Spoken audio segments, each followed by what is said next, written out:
ইন্নী আ'লামু মা লা তা'লামুন। আল্লাহ সুবহানাহু ওয়া তাআলা ডাক দিয়ে বলেন, এ আমার ফেরেশতারা শোনো, আমি আল্লাহ যা জানি তা তোমরা জানো না। এর মধ্যে অনেক বড় হিকমা রয়েছে, বলেন সুবহানাল্লাহ, আল্লাহু আকবার। আমি যা জানি, ইন্নী আ'লামু মা লা তা'লামুন, আমি যা জানি তা তোমরা জানো। আমার ভাইরা, আল্লাহ সুবহানাহু ওয়া তাআলা বললেন, এর হিকমা হচ্ছে দুইটা হিকমা রয়েছে। কয়টা? সেই হিকমা হলো এক নাম্বার হিকমা হলো উলাইকাল্লাযীনা লাইসা লাহুম ফিল আখিরাতি ইল্লান নার। আল্লাহু আকবার। উলাইকাল্লাযীনা লাইসা লাহুম ফিল আখিরাতি ইল্লান নার। যারা অমুসলিম, যারা কাফের, ঈমান যারা আনে নাই পরকালে, লাইসা লাহুম ফিল আখিরাতি ইল্লান নার, তারা কিচ্ছু খেতে পারবে না, তারা শুধু আগুন আর আগুন খাবে। নাউযুবিল্লাহ বলবেন না? ফিল আখিরাতি ইল্লান নার, যা সুখ শান্তি বিলাসিতা আরাম আয়াস কাফেররা দুনিয়াতে করবে। আদ-দুনিয়া সিজনুল মুমিন ওয়া জান্নাতুল কাফির। এই দুনিয়া হচ্ছে মুমিনদের জন্য জাহান্নাম। কারণ মুমিনদের উপরে নির্যাতন, জুলুম, নিপীড়ন অনেক কিছু আসে। এই যে দেখছেন না, ফিলিস্তিন মুসলমানদেরকে মারে। এই ফিলিস্তিনের মুসলমানরা কি আমেরিকা বা ইসরায়েলকে ওদের বাদ কাটতে গিয়েছিল? বলেন, ওদের সম্পদ কাটতে গিয়েছিল? বরং সে মুসলমানদের সম্পদ তারা কেড়ে নিয়েছে, ঠিক কিনা বলে? আশ্রয় দিয়েছে, ফিলিস্তিনদেরকে আশ্রয় দিয়েছে। ফিলিস্তিনিরা ওই ইহুদিদেরকে আশ্রয় দিয়েছে। ওই ইহুদিরা ওদের ঘর বাড়ি সবটুকুন কেড়ে নিয়েছে।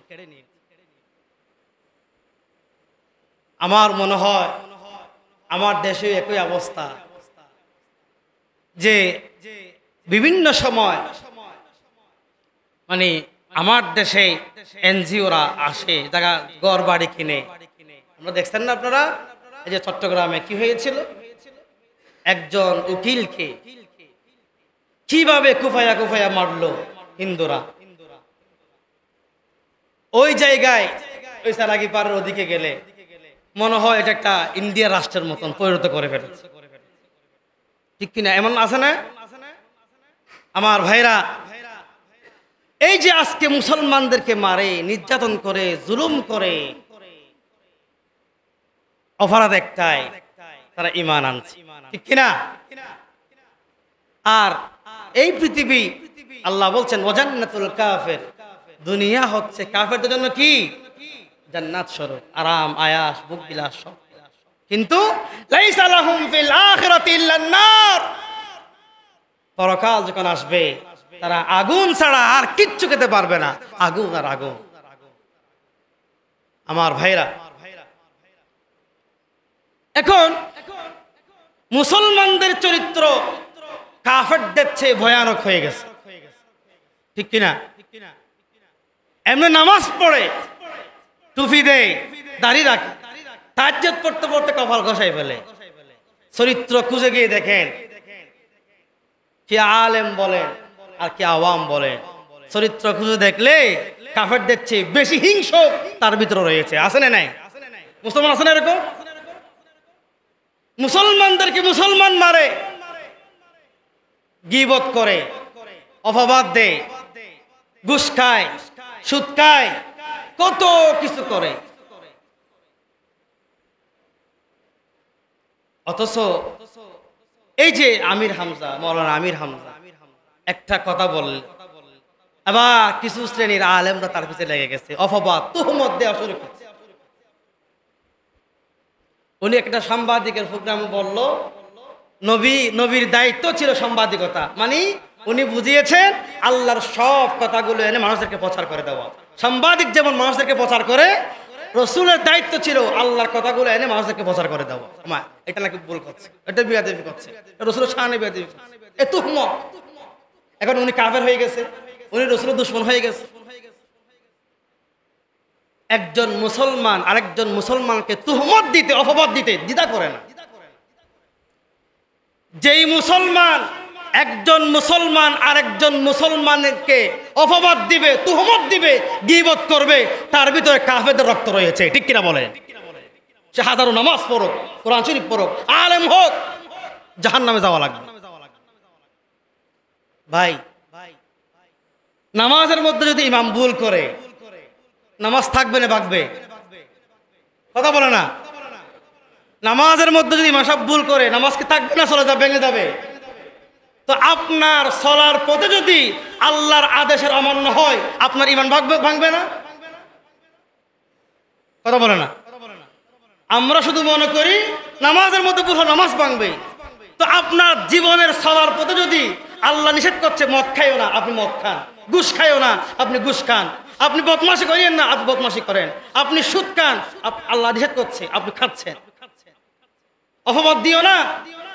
ইয়া আইয়ুহাল্লাযীনা আমানু ইজতানিবু কাসীরাম মিনায-যন্ন ইন্না বা'দায-যন্নি ইসমুন ওয়া লা তাজাসসাসু।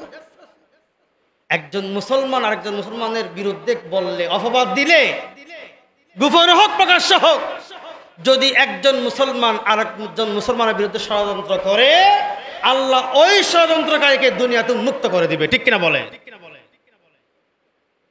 আমার ভাইরা, কত বড় অপরাধ আমরা কন্টিনিউ করে যাচ্ছি। এই যে জুমার মতো আলোচনা করি, এখান থেকে বের হয়ে এগুলো নিয়ে সমালোচনা। ইমাম সাহেব কোথায় যায়, কি করে না করে, মুয়াজ্জিম কি করে না করে, অমুক কি করে না করে, শুধু আরেকজনের দোষ খুঁজে। যেই ব্যক্তি আরেকজনের দোষ বলে বলে বেড়াবে, খুঁজবে, আল্লাহ তার সমস্ত দোষ উন্মুক্ত করে দিবে, ঠিক কিনা বলে? আর যে একজন মুসলমানের দোষ গোপন করবে, কিয়ামতের মাঠে কোটি কোটি মানুষের সামনে আল্লাহ তার অনেকগুলো দোষ গোপন করবে। সুবহানাল্লাহ বলে। আল্লাহ বললেন, উলাইকাল্লাযীনা লাইসা লাহুম ফিল আখিরাতি ইল্লান নার। যারা সালার পথে ভুল করবে, আল্লাহর নিষেধগুলা অমান্য করবে, তার ঈমান ভেঙে যাবে, ঈমান থাকবে না। কথা কি বোঝা গেছে? গীবত করব, আরেকজনের ভাইয়ের বিরুদ্ধে কিছু বলবো, হাজারো বলতে পারেন, যদি আপনি আগে আপনার চিন্তা করেন। আপনি যে আরেকজনের ভাইয়ের বিরুদ্ধে অপবাদ দিচ্ছেন, আপনি বুকে হাত দিয়ে বলতে পারবেন আপনি জীবনে গুনাহ করেন নাই? বলেন, পারবেন? পৃথিবীতে কেউ পারবে? এই দুনিয়াতে নবীরা ছাড়া আর পৃথিবীর কোনো মানুষ বুকে হাত দিয়ে বলতে পারবে গুনাহ করে নাই? তো আরেকজন ভাইয়ের বিরুদ্ধে বলো, তখন কি কষ্ট লাগে না? লজ্জা লাগে না? আল্লাহ হেদায়েত দেন, আমিন বলেন। এইরকম আল্লাহ তাআলার নিষেধ কাজগুলো না করার তৌফিক দেন, আমিন বলেন। সব সময় আপনারা দোয়া করবেন, আমিও দোয়া করি। আমি আল্লাহকে বলি, আল্লাহ আমার মাধ্যমে যেন একটা পিঁপড়াও কষ্ট না পায়, আমার মাধ্যমে একটা মানুষের ক্ষতিগ্রস্ত না হয়, আমার আচরণে, আমার কথায় যেন একজন মানুষ কষ্ট না পায়।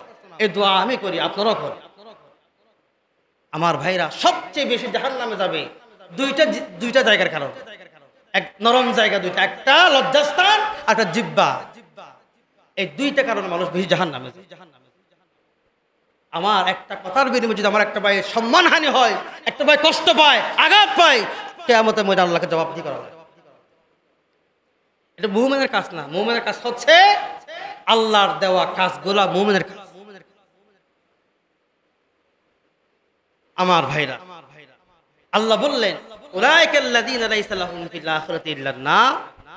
যারা এই দুনিয়াতে ঈমান আনে নাই, ঈমান থাকলেও চলে গেছে, আল্লাহর কাজগুলা করে নাই, অমান্য করেছে আল্লাহর কথাকে, সবাই জাহান্নামে গিয়ে আগুন খাবে, ভালো কিছু খাবে।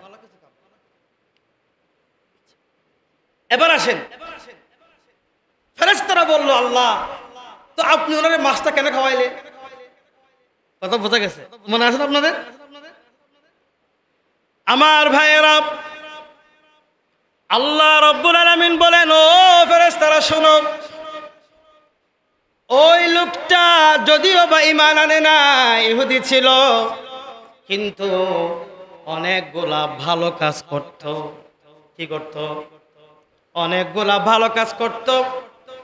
আর আমি আল্লাহ এমন একজন আল্লাহ, আমার বান্দা যদি একটা ভালো কাজ করে, আমি বান্দার ভালো কাজের বিনিময়ে আমি আল্লাহ দিয়ে দিই। সুবহানাল্লাহ।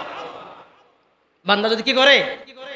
ভালো কাজ করে, এর বিনিময়ে আমি দিয়ে দিই। তবে ওই লোকটা তো বেঈমান ছিল, ঈমান আনে নাই।